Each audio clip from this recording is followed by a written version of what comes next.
కొమ్రంభీం ఆసిఫాబాద్ జిల్లాలో అవినీతి తిమంగళం ఏసీపీకి చిక్కింది. పౌర సరఫరాల శాఖ జిల్లా మేనేజర్ నర్సింగరావు లంచం తీసుకుంటూ ఏసీపీకి పట్టుబట్టారు.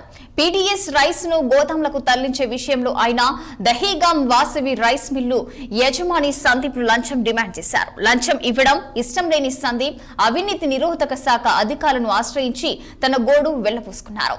బాధితుడి ఫిర్యాదు మేరకు రంగంలోకి దిగిన అధికారులు బాధితుడి నుంచి 75,000 తీసుకుంటుండగా నడి రోడ్డుపై జిల్లా మేనేజర్ నర్సింగరావును రెడ్ హ్యాండెడ్ గా పట్టుకున్నారు.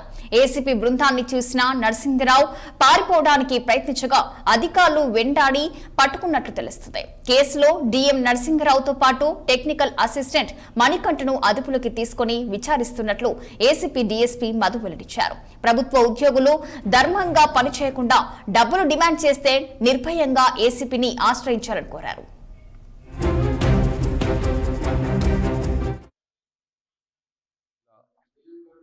ఆదిలాబాద్ జిల్లా ఏసీబీ డిఎస్పీ నా పేరు జి మధు. ఈరోజు అనగా 6/11/2025 సాయంత్రం 6 గంటల ప్రాంతంలో శ్రీ గురుబెల్లి నరసింహారావు గారు, జిల్లా మేనేజర్ పౌర సరఫరాల సంస్థ కొమ్రంభీం ఆసిఫాబాద్ జిల్లా, వీరు ఒక బాధితుని దగ్గర నుంచి గవర్నమెంట్ ఇచ్చిన వడ్లను మిల్లు ఆడించి మళ్ళా దాన్ని గోడౌన్కు పీడీఎస్ రైస్ కింద మార్చి పంపించడం కోసము, దాంట్లో నూక కానీ లేకపోతే డిఫాల్ట్స్ కానీ ఏమి లేవని చెప్పేసి చెప్పడం కోసము, దాన్ని పాస్ చేయడం కోసము లారీకి 25,000 చొప్పున 3 లారీలకు గాను 75,000 లంచం తీసుకుంటుండగా